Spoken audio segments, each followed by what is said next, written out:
Kemudian kegiatan pembelajaran berdiferensiasi selama ini telah Bapak Ibu lakukan seperti apa? Itu dimaksudkan di sini.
Tembok talaga. Nanti yang ngecat ibu nanti lurus aja dari tim pengawas kan? Kasih melebar saja, nggak usah dilipat. Ternyata ikut ya, tulisan pengawas dan di atasnya itu ikut.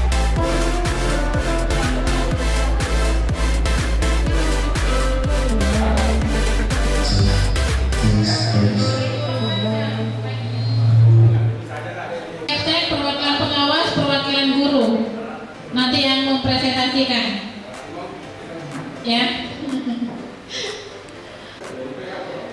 Langsung saja yang pertama yaitu situasi dan kondisi sekolah setempat. Tentu saja misalnya sekolah yang berada di Sidrap dan di Toraja itu secara geografis atau kondisi sekolahnya itu sudah jelas berbeda, dan itu juga sebagai pertimbangan dalam merencanakan pembelajaran dan asesmen.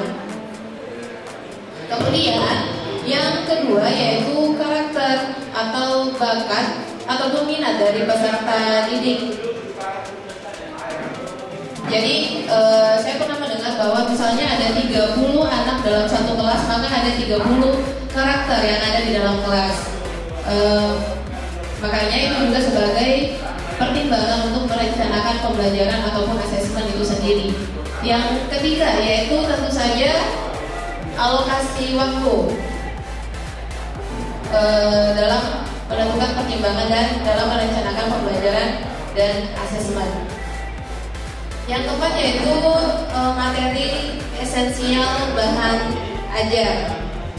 Kemudian yang kelima yaitu gaya belajar siswa. Jadi beda ya tentang karakter dan gaya belajar siswa. Seperti kita ketahui sekarang di kurikulum Merdeka itu sudah dikotak-kotakan bahwa anak-anak kita itu gaya belajarnya ada yang kinestetik, ada yang auditory, ada yang visual, dan itu sangat menentukan tentang asesmen ataupun rencana pembelajaran. Dan yang terakhir yang perlu dipertimbangkan yaitu tentang media belajar. Seperti itu.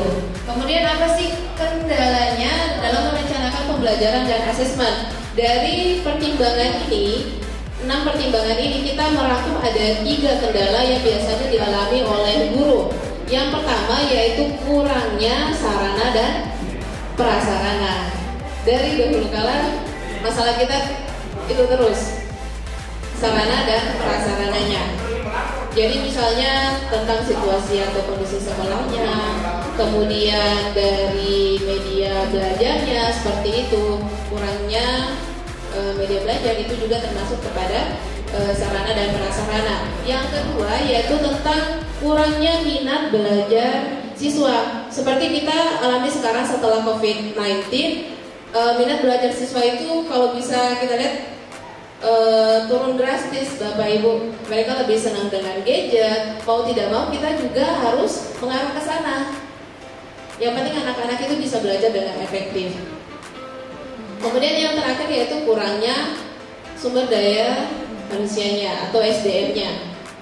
Misalnya dalam satu sekolah itu gurunya tidak cukup, guru ngapal ini terlalu banyak, atau guru ngapal ini tidak ada sama sekali, seperti itu. Atau misalnya guru yang